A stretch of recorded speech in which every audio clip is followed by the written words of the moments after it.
Funky Politics.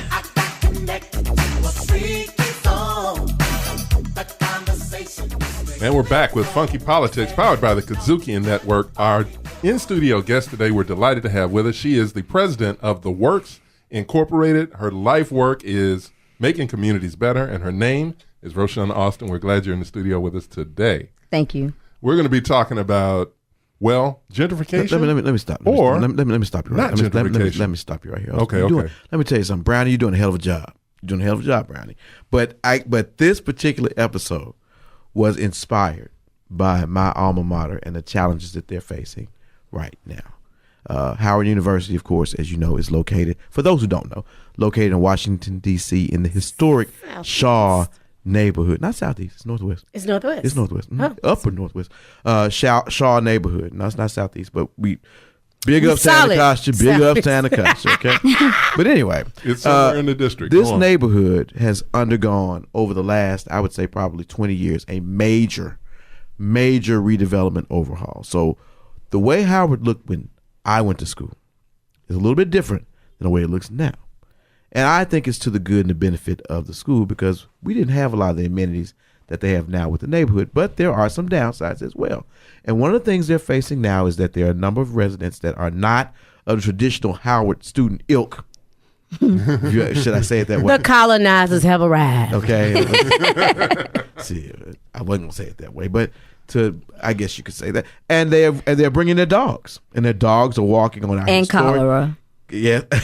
And they're at all of that on our historic campus, and they're turning the yard into the park. And you can't play house music at the T-Mobile shop on the corner. Now, the only dogs I want to see on the yard. Go. No. It was the go. only dogs I want to see on the yard. Oh, here we go. The only dogs I want, the only dogs I want to see on the yard are my brothers.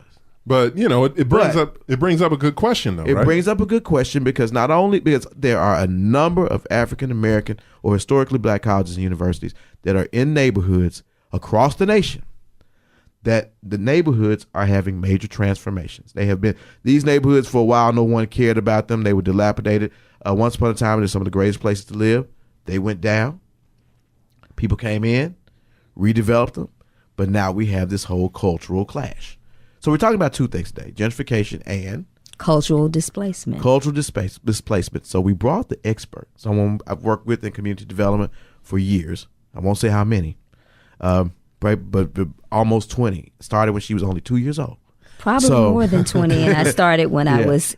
Well, I was trying to give you some up. Yeah, started when she was in vitro. We've been doing this thing together. So why don't you talk to us just a little bit about this whole issue of gentrification, so the listeners can understand where we're going and what we're talking about here. So I say that people often are misinformed, and they think of gentrification as cultural displacement. They think they're one and the same. And often gentrification happens with cultural displacement. And so gentrification means that appraised values of properties are going up, incomes are going up, and people have more educational attainment. So they get bachelor's degrees from having high school diplomas or no high school diploma. Well, cultural displacement can be a part of that. It's something different. Mm-hmm. And so it's not being able to play the go-go music from the T-Mobile shop that you played for the last 20 years or 25 years. Right. Or it's a historically black college or university located in a place that's been for over 100 years. Right. And not being able to celebrate the culture that they've been celebrating that entire time, because people now want to bring their dogs. Their culture. The tenets of their culture. Their mayo. Right. And their cucumber sandwiches to the campus. So this is kind of like not being able to barbecue in the park. It's barbecue. Not unless you're barbecuing skewers with tomatoes and other things. Well, no, you can't use charcoal. You need to use, some type of wood. So let me, and you're listening to the Funky Politics, powered by the KUDZUKIAN Network. Let me just kind of break this whole gentrification thing down for just a second. Most people, when you talk about gentrification, they think that, okay, you have depressed property values. People come in and invest. Either they build up the homes that are there, or they build new construction, which brings the property value up. People with money come in and buy, and that begins to change the neighborhood. And the people that are there don't have the money to stay. The people that are there don't have the money there to either buy the new homes or buy the new houses. or pay the taxes, and so they have to move somewhere else. Am I getting close to that? And all of those things are definitely true with gentrification, yes. Okay. But a lot of the times, okay, so if we talk about cultural displacement, we talk about who the people who are buying those homes, in some cases, moving into the neighborhood and changing the cultural complexion of the neighborhood. Yes, and the prime example is Harlem. Yeah. Yes. When Clinton moved in, what we knew as a historically African-American community in New York City became something else. And I don't know why, because he's the first black president. Okay. We gonna keep moving on. Yes, I won't go there. And that is what is known as radio silence right now. We gonna keep moving on. That's what we call dead air. But I will make the argument, right? My parents live in the same neighborhood that I was born and raised in, 3 blocks. So 1 block from 0 to 3, the next block, literally on the next street from 3 to 14, and then finally were able to purchase a home when I was 14. At a time when there were houses on that block, family members, folk own those houses. And if I fast forward that to today, my mom's house and our neighbors are the only house on that entire block. Right? Wow. Blight, displacement, and I there's nobody's displacing them. Like, so I am one of those people who's like, can we build some houses? Can we get some gentrification going on? Because I need my mother's property to do something, because the key to my mother and father building wealth or having the capacity to build wealth is the value increasing in their home. Yeah. So how do we battle? Yes, in neighborhoods that have seen decline over the last 4 decades or 5 decades since really the riots. And so I think people forget, so we have to look at history. Sure. And so and I understand when African Americans are talking about gentrification, there's fear because there are some policies at a federal level that have impacted us. Right. Urban renewal. And so that was a federal policy. Academics came up with the concept, and they decided to destroy neighborhoods. We're not going to even say what the slang was for urban renewal, what they really No, we won't say. Yeah. But also, we've also been subjected, even prior to urban renewal policy, to terrorist acts. And so it's true that African Americans, and I can say in my grandmother's generation, that there were people that I knew, my grandmother's aunt, they lost their homes to terroristic acts. Such as? Go on, get real with it. The Ku Klux Klan put them out of their towns. You can burn their houses down. They burned or threatened them. Down. They took their land and they left town. They left the entire state. Right. And so there's some history there. Rosewood was not a fictitious story. It was not a fictitious story. Neither was Black Wall Street in Omaha. Right. Greenwood, in Tulsa. Right, in Tulsa. Yes. Yeah. And so none of that was untrue. And so we have some history there. And it's not that long ago. Right. It's 20th century. Right. And so I understand where it's coming from, but as Tosha was saying, it's, how do you get Tulsa, Oklahoma, I forgot about that. Greenwood, how do you get appraised values on your mother's street? Right now, it costs, I always say it costs, sticks and bricks cost the same thing no matter where you build them. So if it costs $120,000, today those appraisals are probably $40,000, $30,000. Who's going to take the loss? And so we want to see gentrification. So we need to have infrastructure improvements in the streets. But when you say you want to see gentrification, so people understand, we want to see the increase in the neighborhood values. We want to see the neighborhood come up. Yes. We want to see it get off of developed. Yeah, we want to see it get off the fact that just because there's a Martin Luther King Boulevard down the street, you're saying, oh, this is going to be despair.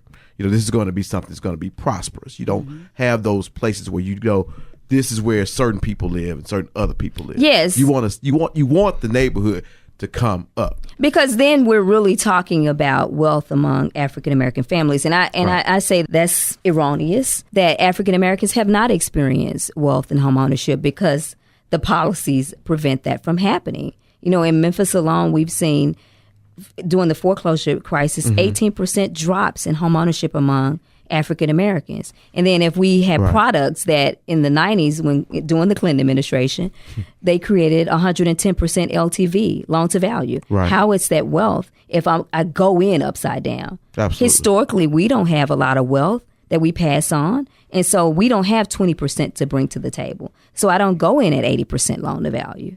You are listening to The Funky Politics, powered by the KUDZUKIAN Network. Roshun, I had this question for you. So it seems like, everybody at the table here is agreeing that in these impoverished neighborhoods, we want to see the circumstances change. Right. Right? And at the same time, you mentioned that cultural displacement can kind of come with that. It seems kind of like I want it, but I don't want it. I want things to change because I want more money and more opportunities flowing in the hood. But in order for that to happen, more people got to come in. And if the people come in, that's going to change my neighborhood, but I don't want my neighborhood to change. It seems like on some level, it seems like how do you have it both ways? Yeah, I mean, part of it is policy. So we we have people that look like us that are in seats where they help to control policy at the local and the state level. And so how do you put restrictive deeds or covenants in to protect the people who have remained? And I always say in my community development work, I first love the people who have stayed there for whatever reason, whether they could not leave or they just didn't want to leave. They were tied to their neighborhood. And so I'm going to show them love by protecting them. Right. But then at the same time, I'm going to provide them with amenities that you can get anywhere. Why shouldn't they be able to walk their streets and have pedestrian-friendly streets? If they don't own an automobile, why is that their only option? Why should we force them to live in a suburb when they're in the middle of the city? Why shouldn't they have access to food and whatever type of food they want to eat? And so we shouldn't make them choose what we think they should have. We should not subject them to that because they don't have much wealth. And so why shouldn't they have great infrastructure, paved roads, parks, so they have free space? And they probably need it more than the middle income or the higher income because they can't go on vacation. But it sounds they can't to me pick like, up and go. Like what you're saying essentially, though, is that we're going to have more communities that are established by us. Established by us, but they need to be they need to be comprehensive. Right. And so we don't need to build suburban communities where you live 10 miles apart from your neighbor with no sidewalks. That's not what we need to build. Right. We need to honor all of our neighbors, even those who don't own automobiles, whatever their income. They need to look like the historic African American neighborhoods of the past where the physician lived next door to the janitor. How was it able to happen back then and it can't happen now? Because a lot of those houses were built by African-American builders. I got in trouble for that in graduate school. Well, we're going to get you there again. But it's the funky politics. You in trouble in high school, but you're just funky we get in right trouble now. on this so show. talk about why can't we do that? Because I seem to be against integration, and so there was some failings of integration. Okay, keep talking, please. Our middle class left. They moved too. And I said that, I experienced that when I was working in Orange Mound and we had Section 8 housing, for instance. Sure. And these were the days of when Uptown was just being developed after Hurt Village was demolished in Lauderdale Courts. And I would have people call and they were looking for Section 8 homes. Right. And I'd say Orange Mound Development Corporation. And they say, do you have houses in Hickory Hill? Because mentally, they were looking for what was better. Right. But it was better 20 or 30 years ago. Right. Now it has deferred maintenance. And so, honey, they have moved on to Collierville. Sure. You're late moving to Hickory Hill. Or Knoxville. And so we didn't talk, or somewhere somewhere else. Right. We didn't talk about the value and the importance of our neighborhoods, our institutions. Right. And we didn't see those as assets. We bought it. They sold us on that. And the trends change in cities. Think about cities. Yes. American cities. And you go to the oldest city. You had the millionaire and the mansions in Midtown. And they had factories nearby and the factory workers. So they had workforce housing. Right. Even in plantations. Right. The workforce housing was just back, down the road. Right. Where they can get to it. So the trend was then they built the suburbs after the war. Right. But then they started to move back in again, probably after the 80s or 90s. After the 60s in major cities. The new urbanism concept. Yes, this whole new urbanism. But after 68, we saw riots after King's assassination. And so it's what turned Georgetown, once a black community, go back to D.C. Once a black community, Georgetown was, because the Jesuits came to Georgetown to save the black folk. So that's where they lived. But after King was assassinated, and they tore up Georgetown. They tore it to the ground. Like we did, black people did. All of a sudden, the communities changed. And they eliminated anything that had been black. Yep. Except the basketball team. Funky Politics on the KUDZUKIAN Network.